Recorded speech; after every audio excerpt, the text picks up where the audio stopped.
is also recording. We're in Fat City. Here we go. In 3. Oh, whoops. Got to have that up, though. 3, 2, 1.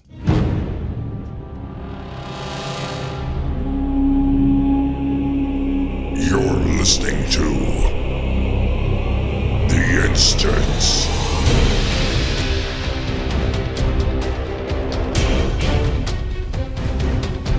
Hello, everybody. Welcome back to The Instance. This is The Instance episode 638, and it is Friday, May 14th, 2021.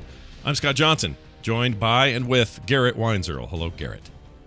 Happy Friday, Scott. Hey, man. I hope you're doing well. I noticed something yesterday. I was looking at the iTunes, the old iTunes rankings. You know, I do that sometimes, kind of rarely, but once in a while. And that used to be a thing you'd check all the time. And back when The Instance was like 1 and 2 in the games category, it would be a thing I'd sort of pay attention to all the time. But these days, I don't worry about it as much. There's a lot of other ways people get their podcasts that have nothing to do with iTunes, and so it's less of an issue. But I had forgotten just how many shows. Some of them aren't active anymore. A lot of them aren't.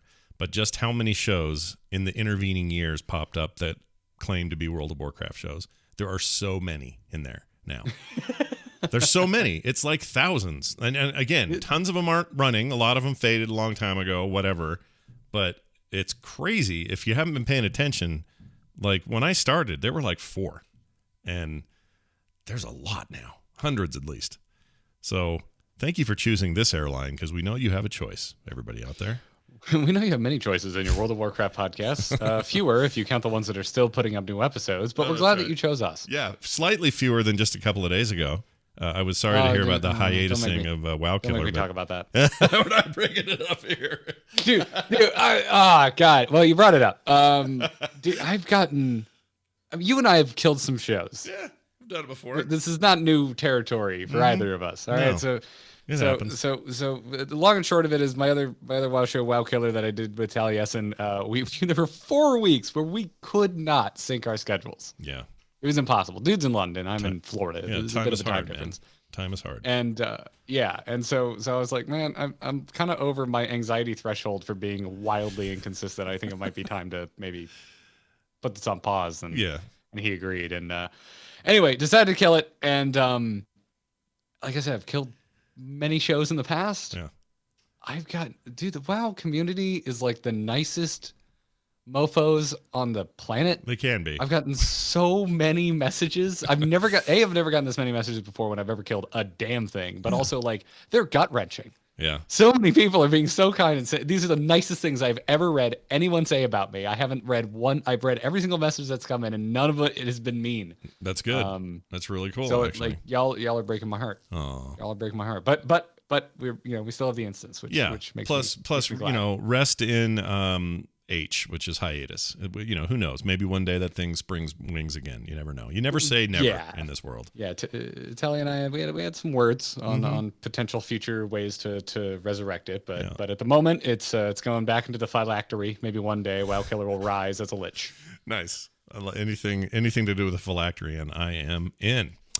All right. Well, we're going to dive right in. We got stuff to talk about today. Got a few things coming up. Your burning crusade is burning. I can smell it. And oh yeah, there's ointments for that, but you gotta get a lot of basilisk guys. Yeah, and I don't like them. So maybe it's no good. We'll use the ladies out in the Hellfire ladies. I call them the ones that are the big tall ladies with the multiple arms. They look like Shiva from Mortal Kombat. Yeah, I like those ladies. Those guys are great. Well, today we found out what Scott likes. Yep. Burning Crusade memories, baby. All right, we got a few things to dive into in our side quest today. Let's start with this one. We have another example of an island of brand new people. Well, not brand new people, but ex-Blizzard people and some ex-other developers, including Epic. Some big names from Epic have splintered off and begun building their own games. This week, it feels like it's almost weekly now. It's in the form of a company called Lightforge Games. These guys have already raised $5 million in investment, and they aim to, quote, mesh elements from Minecraft or Roblox with tabletop RPGs. Now, some people have heard that and went, ugh, that sounds weird. That's not my game. I don't understand. I think maybe there's people are putting a little too much into that.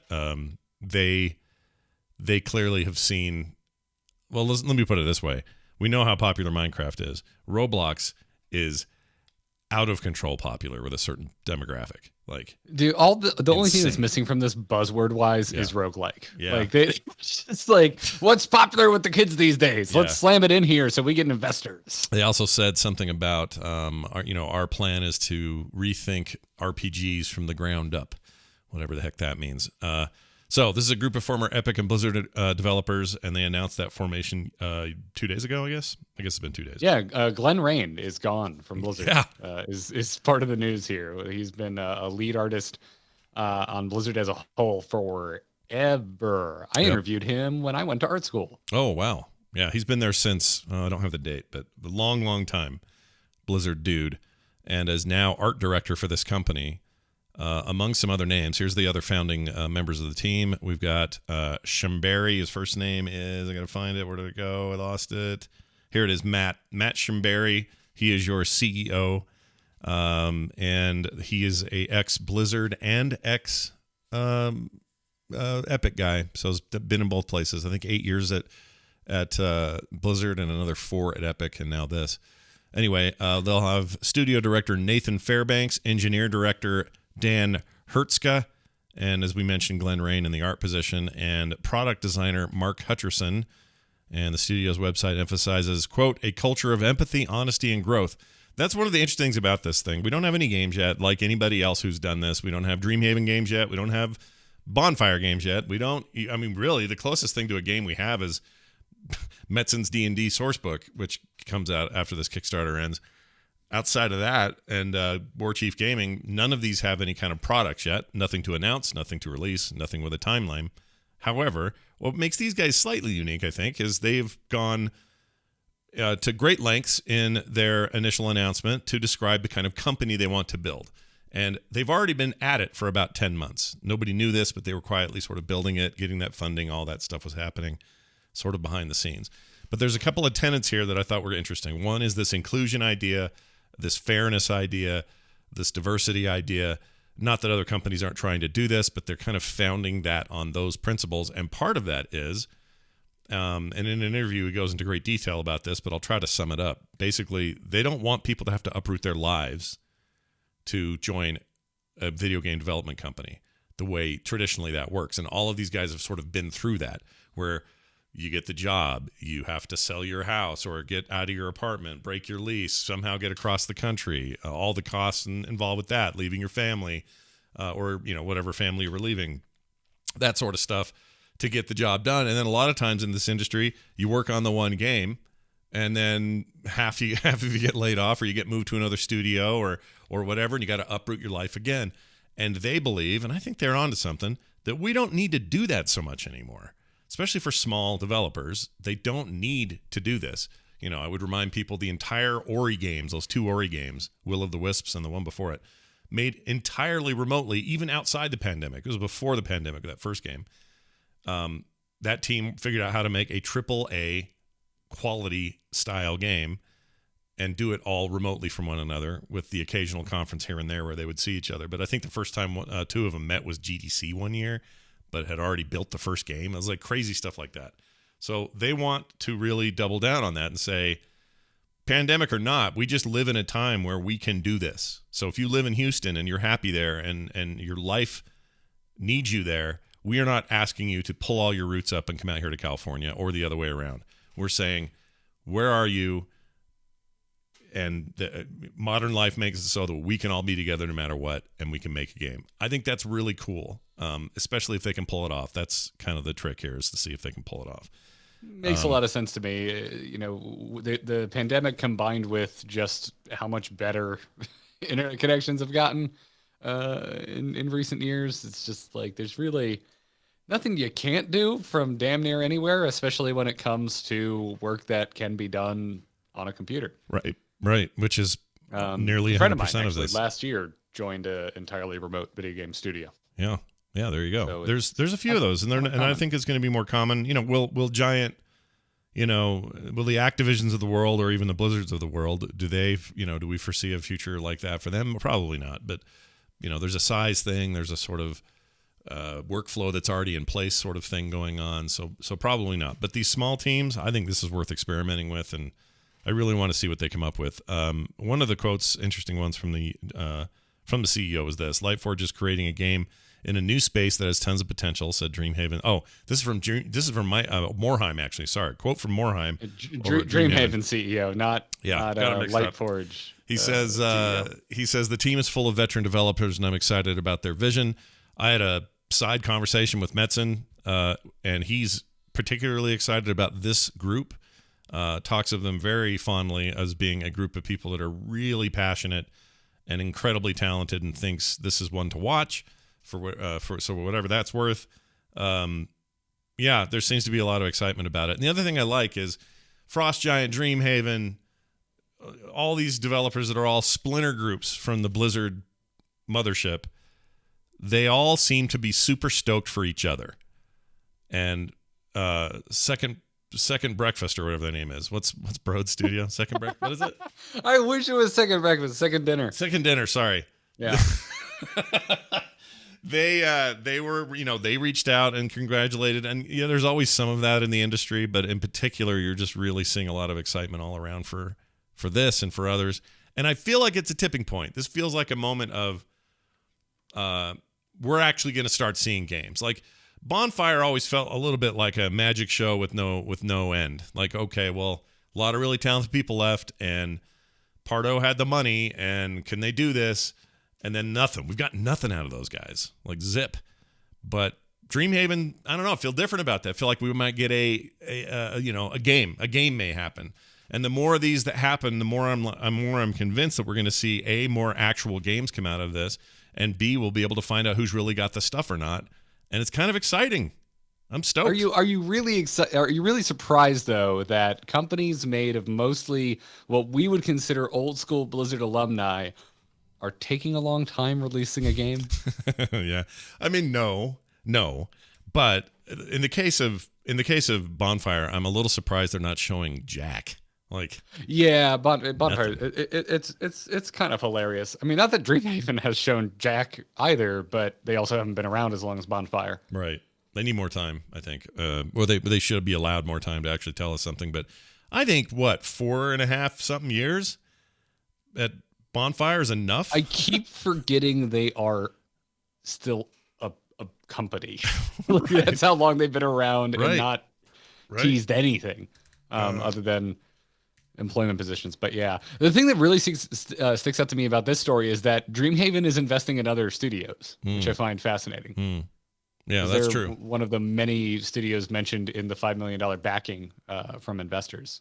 That's true. NetEase is in here, Galaxy Interactive is in here, but Dreamhaven is in there. And so this is the first I've heard of Dreamhaven investing in companies other than itself. Right. Yeah, that's an interesting thing. Also, I'm getting a weird... I just went to go see when Bonfire was founded so I could get kind of a timeline for how long it's been since we've heard. But are they part of Zynga now or something? Hold on. This is weird. Who?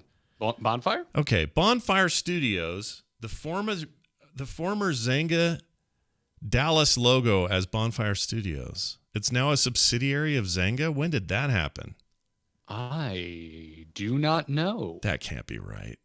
Is this wrong?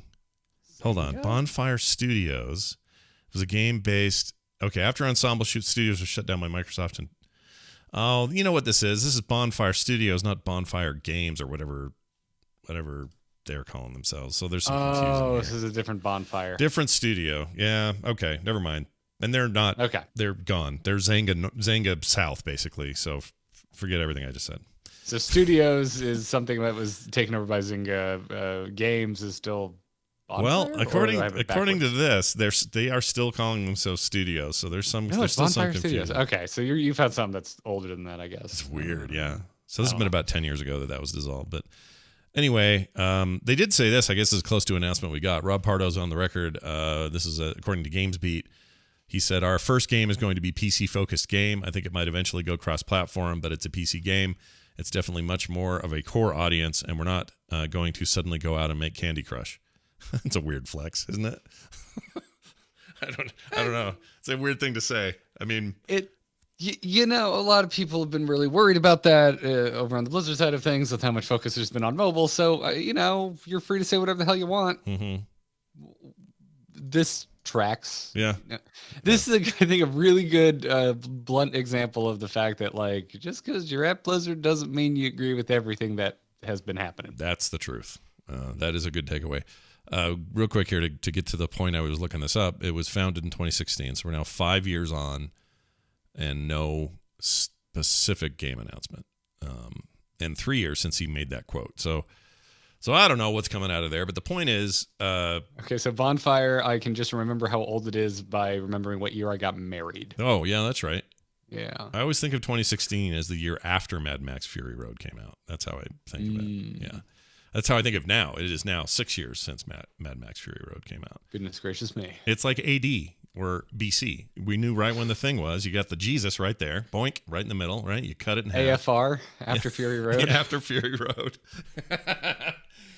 Yeah, so anyway, but beside all of that, whether Bonfire's got anything to show or not, or whether they're the ones to keep your eye on, or whether Dreamhaven's the one because it's Mike Morhaime and big money behind that and all that other stuff, whatever it is, it's going to be a really interesting thing to see how this shakes out. And then the whole time we've got, you know, Riot in the same county building a next generation MMO, and everyone's pretty weirded out by what that might be.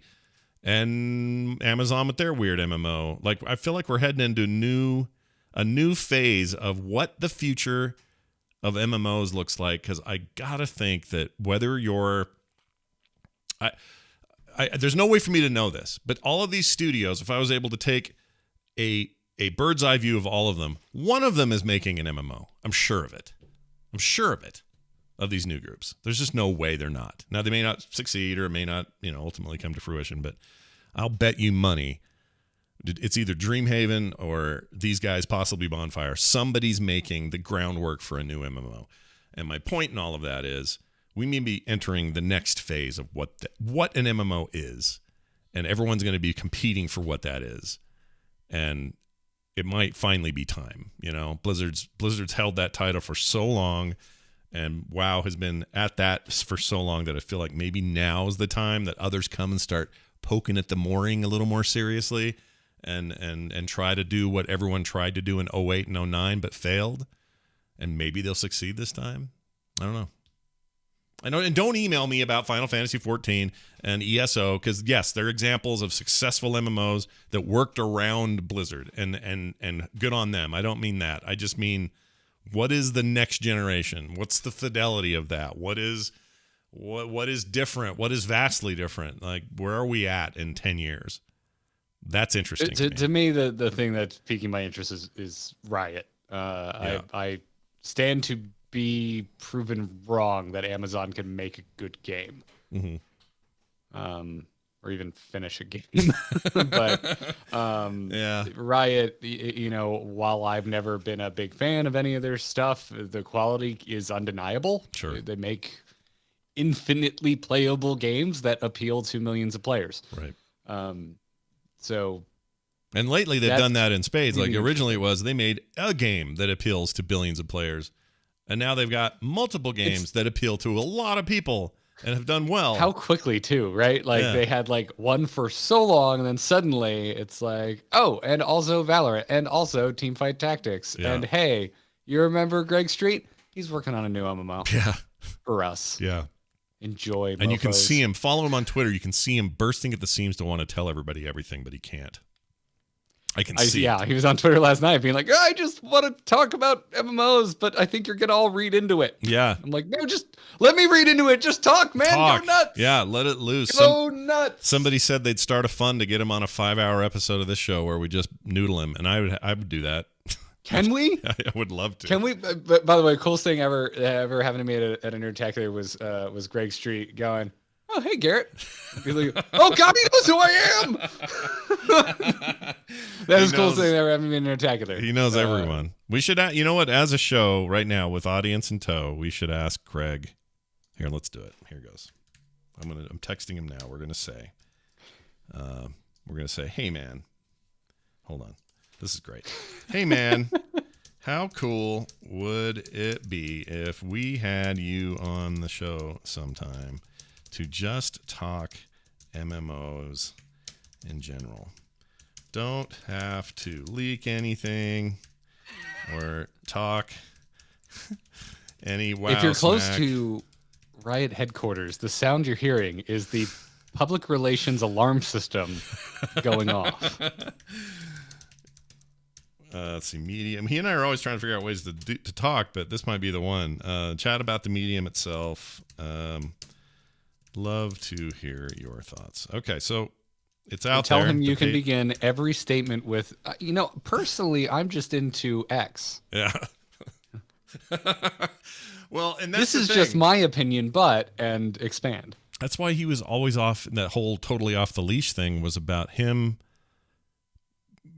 having a lot to say and just saying it. And at a time where Blizzard was less, at least, I don't know, felt like they were less open to their creators being super vocal, he still managed to do that. And I don't know what the kind of leashes they have on him at Riot, but he's got one of the most interesting takes in the business, and I love hearing it. So that may come to nothing. We'll see, but maybe he'll be willing. Usually we talk about food when I text him, so this will probably make him go, "Oh, all this food talk just to get me softened up, so I'll come on the show." That's what he'll say. That's gonna be it. Yeah, that's it. Well, anyway. Well, Blizzard's softening us up in regards to Burning Crusade Classic because the character clone service is now only going to cost $15. Scott. That was quite a turnaround from the, what was it, 34? Was it? $35 was what they originally said it was going to cost. The WoW team referred to this as a quote-unquote course correction and continued saying, quote, "Our original concept of the value of this service was largely based on how we price other optional items and services. We want players to choose classic-era realms to feel as though their choice comes with the possibility that they'll be able to build relationships and guilds with other players they can count on. However, over the last week or so, we've gotten a very large amount of feedback from the community, and we've decided to lower the price. A lower price will likely still accomplish our goals with the new service while allowing many more players to explore the option of playing characters on both Classic Era and Burning Crusade Classic realms." Yep. What do you think of that? I mean, I feel like that's a better price if you're asking me just raw dollars. It's a better price. I still think, in my mind, there was no universe where we didn't just copy from the get-go because it was tech that already existed in form of the public test realm. Right. In terms of the statement, this reeks of lip service to me. I'm like, y'all just wanted to make some money. Like, come on. Yeah. I mean, blowback has proven in the past to alter course for Blizzard sometimes. It's not like they don't change their minds, sometimes quickly, depending on the kind of feedback they get from the industry. But this is, I guess I'm a little surprised by how quickly. I mean, people must have really thrown a stink, I'm thinking, about this, more than I paid attention to, because I knew people. Well, people always throw a stink, but this must have been gnarly, Well, funny enough, I just talked about, WoW Killer ending or whatever, but like, I think of Tally as a pretty level-headed individual, and even he was like, yeah, this is a little money grabby. Yeah. So it's like, to me, what stuck out was folks that I consider to be pretty even keeled when it comes to conversations around stuff like this, being like, yeah, I don't really have a defense for this one. Yeah. Well, it's interesting because they were really, I felt really put off by the price, but now I don't. So I guess mission accomplished if most players are feeling good about that. Someone in the chat are like, nice backpedal. I mean, I don't know. You're damned if you do, damned if you don't. Like, if Blizzard did nothing to change it, you'd still be a little irritated that you're going to pay it. That's where I'm annoyed with, like, certain subsections of the community where I'm like, they did what you wanted. They dropped the price. Yeah. Like, give them a break. Yeah, I agree. I totally agree. All right. Well, good news out there for a very small percentage of players, but I do like this about Blizzard all over the years. I love that they do this. They made it possible for more people to play their game. If you are a Windows ARM64 player, all right, you know who you are because you're using a Windows install on a device that runs a non-Intel-based chip, an ARM-based 64-bit chip. In Chains of Domination, they added Windows 10 ARM64 support for World of Warcraft Shadowlands. This literally makes it possible, as they said, quote, to run WoW on Windows 10 with ARM64 devices, which has previously not been possible. and this is now testable in a new build of Chains of Domination on the PTR. They say, while our internal testing has been successful, we're looking for any unexpected issues that might arise out there. So please test the latest Chains of Domination PTR build in your Windows 10 ARM64 device and let us know if you run into any issues in the forum thread. In particular, we expect the performance of the game to be relative to the specifications of the device. So please feel free to tell us about your specs and how WoW performs for you. So good news if you're one of those people. I'm guessing this will affect mostly like the ARM Surface buyers, people who have the ARM version of the Windows Surface tablet stuff. And I actually don't know what other devices besides that. I'm sure there's some third party because there always is. But they must have felt internally that they should support that. So that's a bigger part of the potential player base than I would have thought. It's obviously not people's main way, or else they wouldn't be asking people to test it on a thing if they haven't already played the game. So if there's somebody out there who's like, I only have an ARM64 device and that's all I've ever had, well, then this might be their first exposure to World of Warcraft in the first place. So I don't know. But that's a small bit of news, but I thought it was interesting. This is just more about Blizzard's desire to, make it play on everything. They put in M1 support for Macs as soon as those came out. I really appreciated that. Some games haven't done that, and it's to their detriment, I think, in terms of just the broadest possible appeal. I liked being able to jump back and forth, and if I'm on my Mac for a minute, go, all right, I need to pop in here and do some quick stuff, and then play more, more dedicated on the PC, but it was nice to have the option. And games like ESO, for example, have stopped. Well, they're not making it so you can't play it on your Mac, but they're not going to do much to support it. They're just like, this takes us out of the more easy sort of everything's on Intel approach that we've had here. So while it'll still run, we're not going to officially support it anymore. So I like that Blizzard does that. That's pretty good. Garrett, tell me about Torghast and why I might one day get more out of the experience than I do now. Well, it is not this day though, because there is not going to be leveling in Torghast in 9.1, but sure sounds like there's a strong possibility of it as a 0.5 addition in a future patch. There was a recent interview with Sloot. In it, WoW lead game designer Morgan Day answered a question regarding allowing players to level up alts in Torghast. This has been a pretty common request from players that enjoy the mode or just want a different way to level up.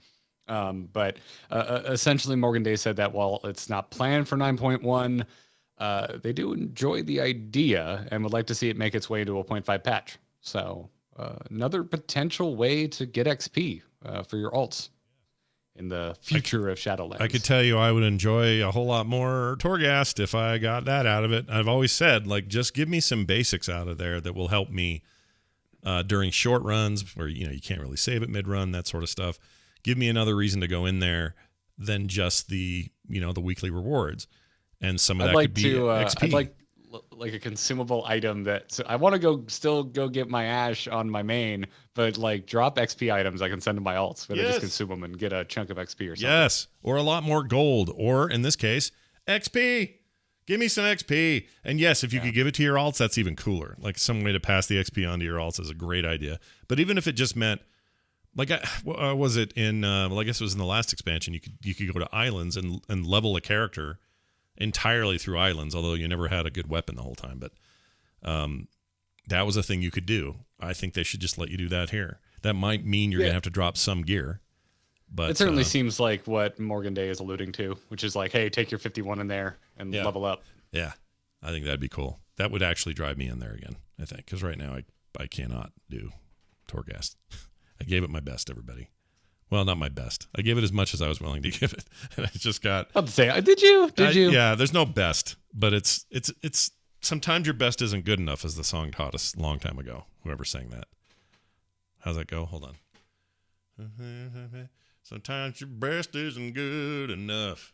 Do you know what song I'm talking about? I have no idea, Scott. I can't help you with this one.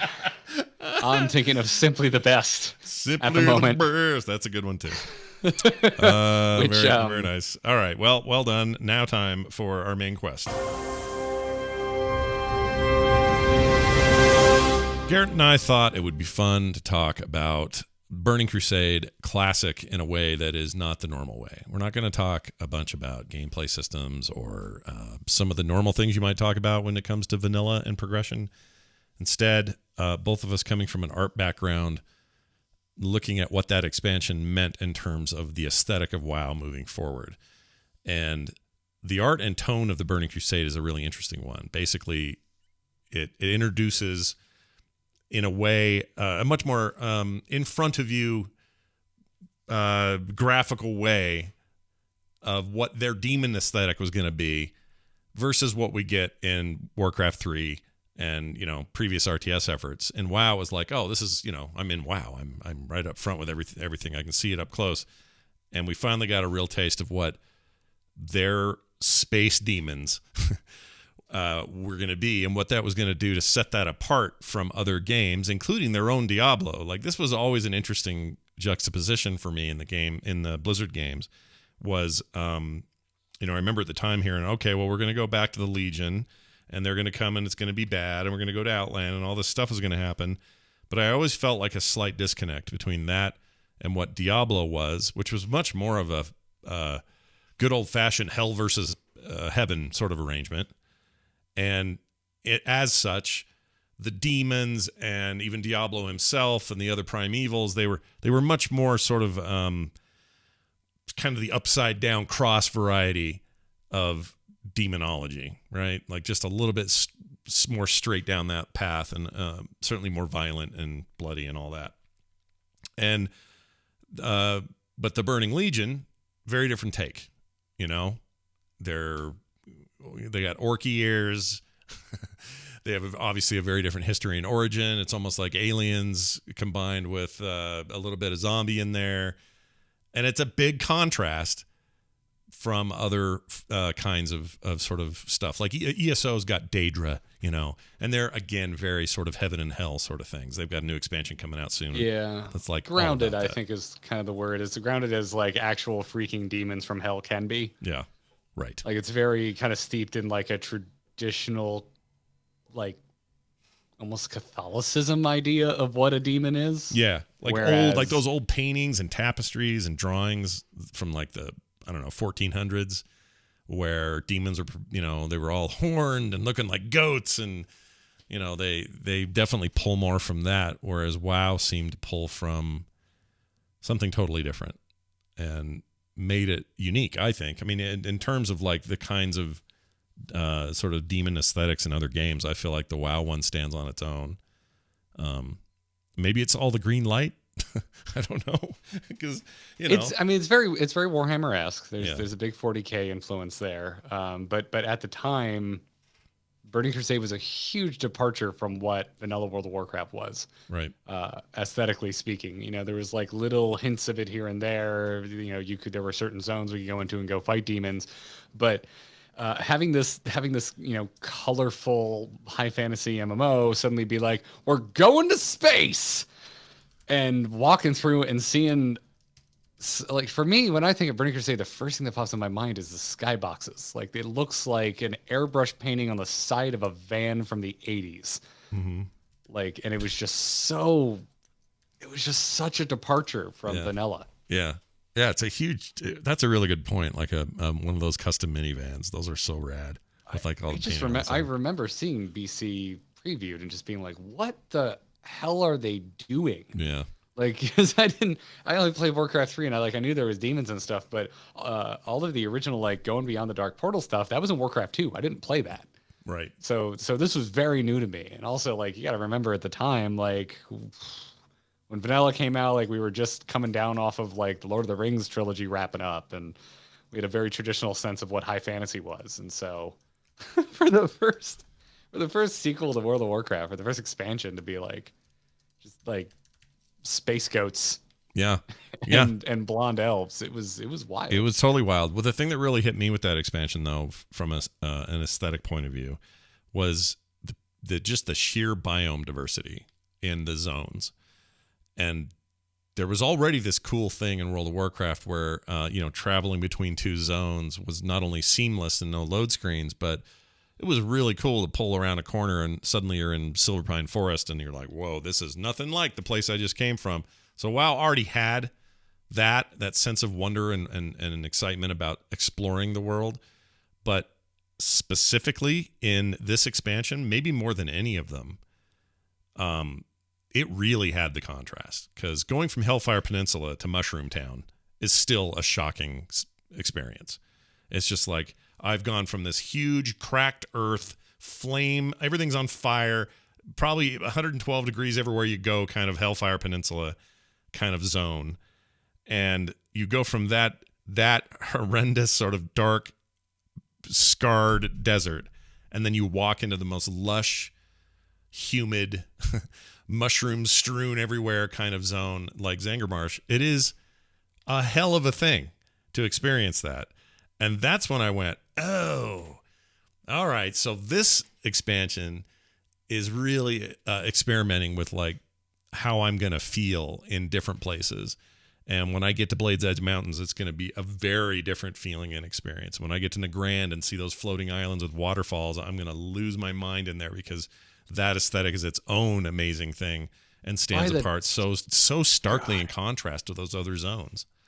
Yeah, by the time you got to Nagrand, it was so gorgeous. Like, because you step through the dark portal, and Hellfire Peninsula is just overwhelming with how uninviting it looks. Yeah. Yeah, and is, frankly. I mean, you're just trying to kill those damn boars if you weren't raid geared. Was tough, but yeah, it's so interesting, because like, how many times have you heard me talk about how like orcs, like how much I don't like Warlords of Draenor? Yeah, right. Like, yeah. and just like how this, like, the entire expansion, nothing but orc aesthetic, just kind of bored me to tears. Yeah. Burning Crusade was the most interested I'd ever been in orcs, and I think the most interested I've ever been since, because again, as someone who didn't know that much about Outland lore until Burning Crusade, like all I kind of knew was like, this is where the orcs are from. Right. And I remember walking through the dark portal and laying eyes on Hellfire Peninsula going, oh, that's why they're so pissed off. Yeah. Like, this is where they came from. Oh my God. It's what a literal hellscape. Yeah. It's gnarly. And you see those red ones, the red orcs, forgot what they're called. Fell orcs. Dude. I remember thinking, please let me play one of those one day. I still want to play one. Yeah, and it was such like, and I'm still not really. I read more quest text now as I've gotten way more into WoW lore in my later years. But back then, I didn't read jack. I grabbed a quest, looked for cardinal directions, like skimmed the quest text, like, where am I going? Northwest, southeast, cool, let's go. Yeah. I didn't read jack, and so like just like the visual storytelling of Hellfire Peninsula, where you go through the dark portal and you're fighting fell orcs, and they're scary looking. They got spines growing out of their back, and then eventually you find the Magar orcs up in the corner. Like, you find the original like brown orcs chilling in a camp up there. Yeah, I remember just thinking that was the coolest thing ever. Yeah, it's like, wait, oh, these are like OG orcs. Like, they're not green, and they're not like the crazy red jerks that have been trying to murder me and drink my blood every step I take. Sure. Like, it's just, there's such cool visual storytelling going on in Outland. And it, like, I guess I shouldn't have been surprised, because the vanilla continents have a lot of variants. They do. But Burning Crusade just like took it and just ran and cranked everything up to 11. It's like, it's like if a laser light show at the planetarium was actually cool. Well, and that's funny you say that, because I think to this day, I wish I could say this about Shadowlands, because I think there's some neat diversity there, and it comes close. But I think at least the feeling I had on day one of Burning Crusade hasn't left me, and in a way is still the most impressed I've been. Even just walking out of that portal and seeing what I was seeing, which was a whole lot of fighting and a lot of BS going on around me, but also just this vast, horrible desert, which I visited recently when I was alt leveling and went out there and did one of the timeline levels out there. And, not quite the same experience, didn't have the same, sort of excitement attached to it, but it's still impressive. It's still really impressive. And even with graphical fidelity being what it is in the newer expansions and view distance being improved and all that other stuff, it's still something to see.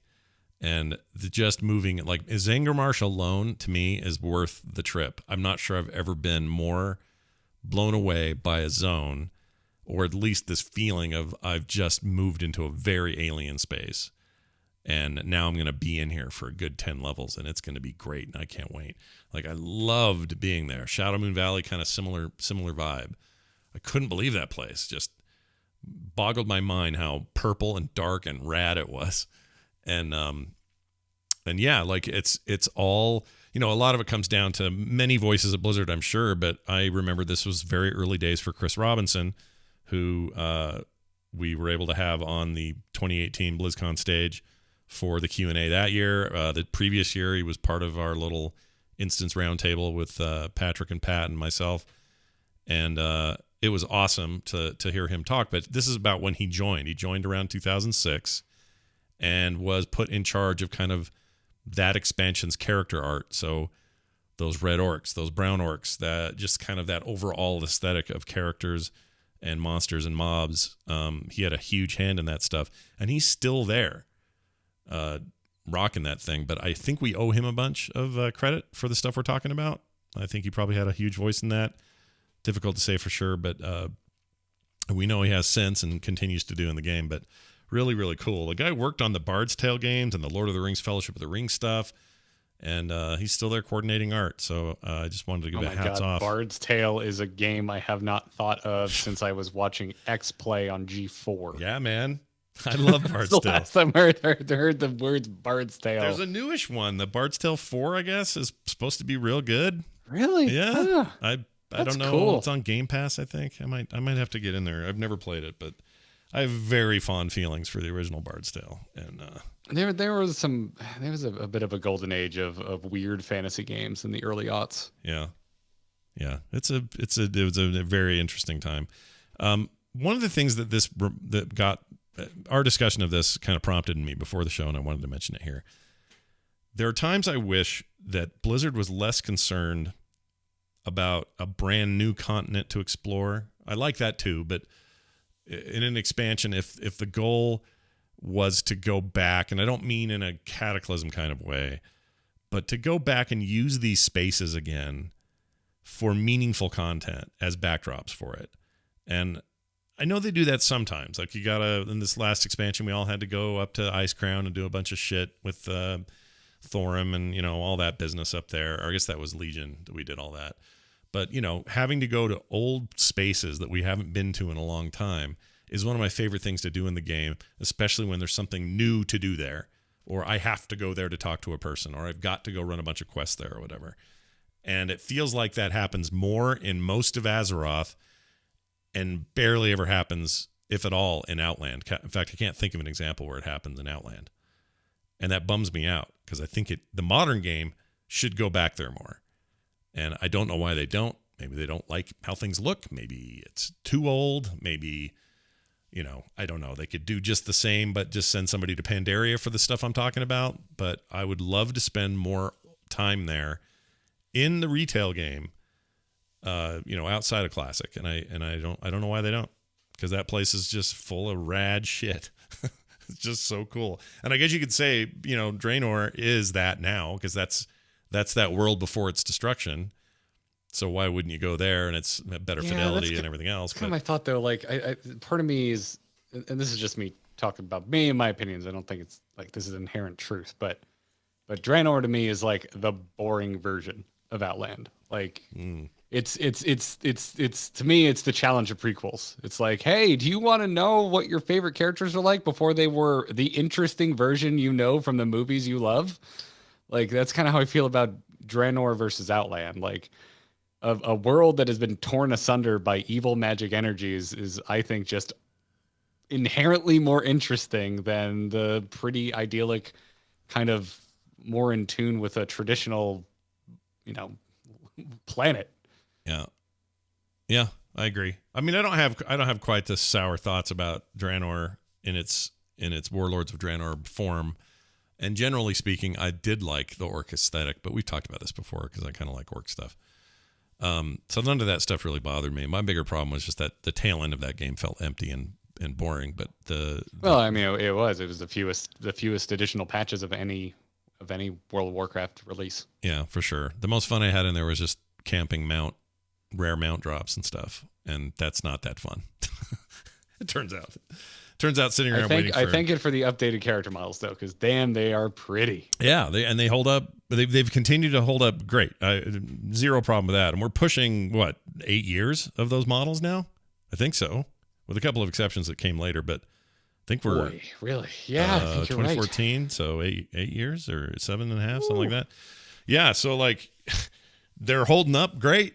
That's not any of my complaints about the aesthetic of WoW these days. I don't ever go, oh, I wish these models looked better. They look great. No problem with those. So they built them to last, and that's great. And if they ever have to address that again, maybe they can. But I guess my point is I would not turn Blizzard down if they said, hey, in patch 9.7, there's a whole quest line that'll take you, a bunch of hours, and it's all in Outland. And it's, you're going to go talk to this NPC, and that's all to level. It's not like old stuff. It's new content in those places. I would so do that. I would love that. And I don't know why they don't do it. MMOs in general, I wish they'd do this more. ESO does a pretty good job of retreading old stuff, but I just like the idea that once you've done it, you're not just done with it and it goes away. Like that still remains important. And a reason to visit. We got a lot of that in Legion with the Order Halls. Like it sent us to all corners of the playable World of Warcraft landscape. Mm-hmm. Like especially for me, I did the Death Knight one, and the amount of damn times it sent me back to Northrend for something. It was really cool. Yeah, it's pretty rad. But there hasn't been as much of that since Legion. Well, Blizzard, listen to us. And that was something that Burning Crusade did really well too, because like we had the amount of time I spent hanging out at Karazhan in Old World. Yeah. Like Old World, Vanilla World of Warcraft, because that was a BC raid. Yeah, right. That's true. There are a number of raids like that. all the time. Yeah. I mean, and maybe that's why I don't know. I just think Outland deserves more credit than it gets. And I know a lot of people disagree with me on like Hellfire in particular, that they thought it was just a big wasteland of nothing. And I just disagree. I think it's so cool. Oh, yeah, I'm with you. It set the tone for the whole expansion really well, and it made the more beautiful vistas that we find like later on hit really hard. Yep. Like really, really hard, because Hellfire is ugly and desolate and uninviting. Yeah. And then, moving into Zangarmarsh and like feeling, covered and protected by the glow of bioluminescent massive mushrooms, or just how damn gorgeous waterfalls coming out of floating islands in the Grand is. Right. It pays off. It does. They earn like you're going through the dark portal. Look at that thing. Yeah. I don't want to go through that and see a beautiful forest. Hi, Draenor.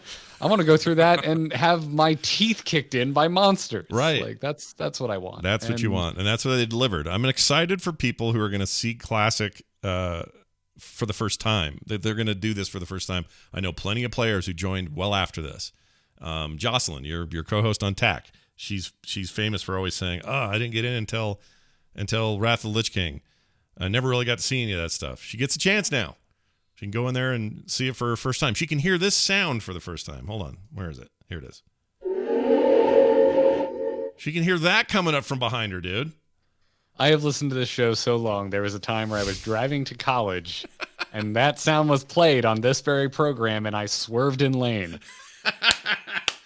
That's great. That's great. You should, because it's a Fel Reaver, and they're pissed as shit, and they're going to step on you, and they're the worst. And unless you're a hunter, you don't have a good way out of it. So, it was in a 2002 Ford Focus. Oh, very nice. But yeah, those things were scary. They were everywhere. If you heard that sound, you immediately went, ugh, and you went to get cover somewhere or get the hell out of its, aggro. The day the BC beta went up for Classic, I streamed it, and I legitimately died to a Fel Reaver. Yeah. It was a walk down memory lane. Well, like all memories, they're worth returning to. And we hope you guys really enjoy what comes with the return of that game. And now, this. Mr. Johnson, I have questions. Well, Mr. Metzen, we have answers. We have 2 emails, quick ones here. Neither are too huge, so I thought it'd be good to put both in. But anyway, we get these at theinstance@gmail.com. Murillo wrote in and says, I guess his name's really John. Anyway, says, hi. Any idea where we're supposed to buy the Burning Crusade Deluxe Edition from? I can't find it in the Blizzard store.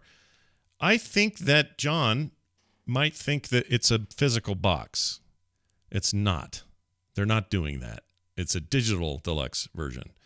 And to get that, yeah, you it's just entirely digital. There's nothing physical about it. Yeah. I think there may be some confusion on that end, though, because I think a lot of people are like, ooh, my chance to get the box again and complete my collection that I never got that one or whatever, but that's not what this is. This is a digital-only purchase, and you'll do it through the launcher. I just looked at the launcher now, and there it is. Let's pre-order now. So if you are trying to do that, that's all you got to do. But I get the confusion. You're not the first person to mention it either. I think that there are a few people that saw that price tag and went, oh, that sounds like a box. It's not a box. It's a digital box. Okay? Think of it that way. Yeah. It's expensive, but you don't have to buy it. But it sounds like you want to. Yeah. So if you want it, you should get it. Yeah. You should totally get it if you want it. That's what you should do. Lock Sauce on Airy Peak wrote in. Lock Sauce. That's great. I assume he's a warlock. Anyway, hi all. Just want to let you know that I have been following all of Scott's soda reviews. I too have been kicking the sugar thing. Major Melon Zero rocks. Even better with a little vodka, he says. Keep up the good work. So if I haven't mentioned it, I don't have a can here. Oh yeah, I do. What is this? Oh, is this the excruciatingly pink Mountain Dew can? It's not. It's this. Well, I don't know. There's some pink. It's this one. Oh, well, yours is a zero sugar. Okay, I've seen the regular version of this, and it is delightfully, just day glow pink. Oh, like is it? Okay. Can. That makes sense that it would be ridiculous, because this is definitely darker. I've gotten hooked on these. I really like them. It's the zero sugar version of it, but it's Major Melon. It basically tastes like watermelon, and that may sound terrible. I understand, and I get it. They somehow got it right, and I could drink these all day. I don't, but I could. I drink maybe one a day. Yeah, they're very good. That sounds wonderful. Whenever I think of diet soda, the only diet soda I will drink on purpose is Diet Dr. Pepper. Well, that's not a bad combo either. Or Diet Dr. Pepper, actually, they have a cherry version of that I really like, and I also like Dr. Pepper Zero. The Zero formulas. Can't do cherry sodas. No cherry? Oh. No, it's just like pouring Robitussin in my soda. You're not wrong. You're not wrong. I'm not a fan of artificial cherry flavor, but yeah. Yeah, it's fun. I have a sense memory with Diet Dr. Pepper, because the first time I ever had it was MLG Columbus. I was out there for StarCraft 2 with Kyle. Yeah. Back in the StarCast days. Yeah. And they just had troughs of free Diet Dr. Pepper. Every 5 feet you walked, there'd just be this ice cooler just full of them. Just you want one, grab it. And I'd be into it. I was 23. I was broke as hell. I'm just slugging these things down. Well, you can do that when you're 23 because your body don't care. Just yeah.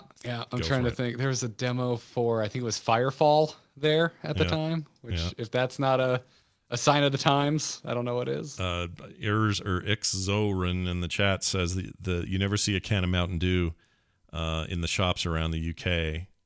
Are they banned in the EU or not? You didn't say UK, the EU. I don't know. Is Mountain Dew considered a controlled substance? Yeah. I don't know. They don't want you. They're there to keep kids off dew. Yeah. You gotta. It's a gateway drug to, I guess, other caffeinated beverages. I don't know. Amp energy drink. Yeah. Jolt from my day. Well, anyway, thank you for the emails, guys. The email address to use and use it on the frequent. We'd love to get them. theinstance@gmail.com. That's theinstance@gmail.com. Before we go, I'm going to end by saying, John, who our first emailer, I did just go to the Battle.net store and I can't find the damn thing. Oh, so really? It's right here. I'm sure it's on there somewhere, because I know I've been to the page when I was checking out pricing, but I may have accessed it through the launcher. So yeah, I think you're onto something, John. I think it might not be very easy to find. Interesting point. Let me run the thing. And where did I just see it? Maybe it's the launcher only, and it's just not in the store, because that would be funky. There's got to be a store listing, but it doesn't appear to be forward facing. And even when I filter by WoW, I'm not seeing it. So all right, let's see. Oh, this thing's a little crunchy because it's running in emulation. Hold on. Okay, here we go. Come on, launcher. I shouldn't have closed it before. Well, anyway, I can promise you it's on there. I did see it there, but weirdly, looked at it. Not in the store. You're right. Yeah, it's not easy to find. That's for sure. Blizzard, what y'all doing? I apologize. I accused you of money grabbing earlier, and clearly you're not going for the money as hard as you could. No, because I can't find this product. Garrett takes it all back. I'll take some of it back. A little all bit. right. Some of it's fine. Hey, before we go, quick note about a few things going on outside the show. Garrett, anything going on people should check out this week? Oh, yeah. Hey, Scott, you know that game, Heroes of the Storm? Heard of it. It's great. Love it. It just got a massive patch put up on its PTR, Whoa. which means it's going to get more updates so far in 2020 than Overwatch or World of Warcraft combined. Wow. That's amazing because it feels like Heroes of the Storm got pushed to the little kids table, but yet you're telling me content is forthcoming. Here's the thing about Heroes of the Storm. We were used to updates about every month and a half. So when we have to wait 2 months in between updates, it feels like the end of time for us. Yeah. However, in other Blizzard games, you just don't get updates. Yeah. So yeah, there's a massive patch on the PTR right now. It's not confirmed for next week, but we're expecting it to hit next week.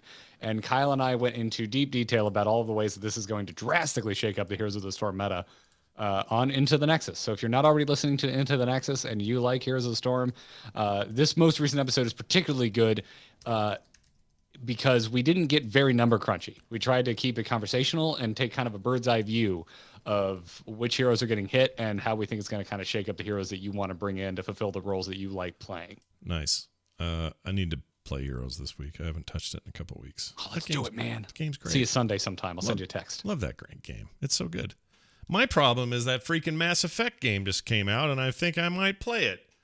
Dude, I don't want to spend the $60 on Mass Effect again. I know, but see, here's my trick. I didn't play the first game at all, so already I'm a third off. And then and then 3 I didn't finish. So it's like I'm getting all 3 again. You didn't finish 3? No, I didn't get quite to the end. It's not great, but it plays really well. I think I'd listened to all the hate, and I backed off. You should still finish it. It is disappointing, but it's worth finishing. Well, I say absolutely. It's still sitting there waiting for me to say yes or not. But I've installed it on my... Here's how I would like to warp your mind to enjoy 3. All right. All right.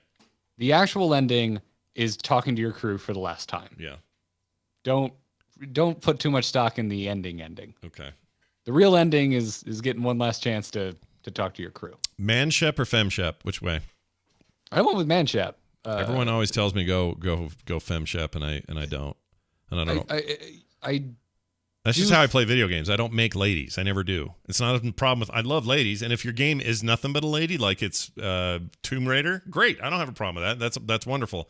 But if you're saying, "Hey Scott, customize your character," I always make a dude. World of Warcraft, all of it. I always make dudes. So and while I'm all over the place, but in something where I'm role playing and like playing a character, I usually make a male. I think I'm making him dude. Yeah, because I'm role playing. And it's okay if you want. Listen, if you want to role play as a lady, go for it. I think I'm making Manshep. It's happening. It's happening. It's happening. As a matter of fact, I think I lost my save from 1, and I was so annoyed I just rolled with the default Shepherd for 2 and 3. Yeah, and I like looking at guys' butts. Oh wait, I've said too much. Well, listen, both versions of Shepherd, they do not skip leg day. No, they don't. Plus, I want to. Well, I guess I could do a lady on lady romancing of what's her name. I can't think of her name. I like her though. Anyway, whatever. I love 2. You got to understand, 2 is one of my favorite games of all time. Like same. It's so good. 2 is a perfect, almost a perfect game in my mind. Right, but the beauty is this thing unifies the 3 in such a way, including all the DLC and everything. I don't know if you knew that. Yeah, I know. Which there's was DLC in 3 that I heard was place. really good that I never played. Yeah, and there's some that you couldn't get. If you were on PlayStation 3, there was DLC you would never got. If you were on Xbox, there was some DLC you never got. If you're on PC, there's a ton of stuff you never got. And so this is like this unified final cut of all of it. And then stuff's been brought in line to everything plays more like 2, like the center reached out. Yeah, I want to play 1 with good combat. That sounds awesome to me. I'm sorry. Scott, you're talking me into it. I've been trying to decide between this or Resident Evil, but at the moment, I just kind of want a really relaxed game to play on the couch. So I'm leaning more towards Mass Effect. That's where I'm at. I want to do this on my Series X. I just want to lay on the couch with my 3 chihuahuas and not get stressed out. Yep. Somebody already bought me a copy of Resident Evil so that I'll have a live Scream. And yes, I spelled it right, Scream, which starts on Monday. If you want to catch that, by the way, it's at 4 p.m. on Mondays. until I beat that game. That's going to be terrible. But yeah, I think we've just convinced each other to maybe spend $59 on something. I don't know. All right. What else is happening? Theinstance.net is our website. You are encouraged to go there and get whatever you need because it's all there. All our archives, all our stuff. Contact us, blee, blah, blam, blam. It's all there. And you're, as always, encouraged to use it at your will. In the meantime, follow us on Twitter. Garrett's at Garrett Art. I'm at Scott Johnson. You can find the show at Instance Show. And you can find more shows, I'm told, at frogpants.com, which I would also highly recommend you doing. Thank you for listening, everybody. That's going to do it for us. We'll see you next time.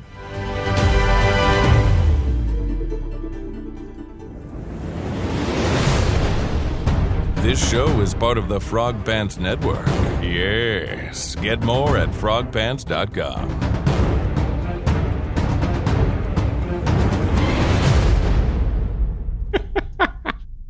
Yeah. Oh, yeah. It's always weird when I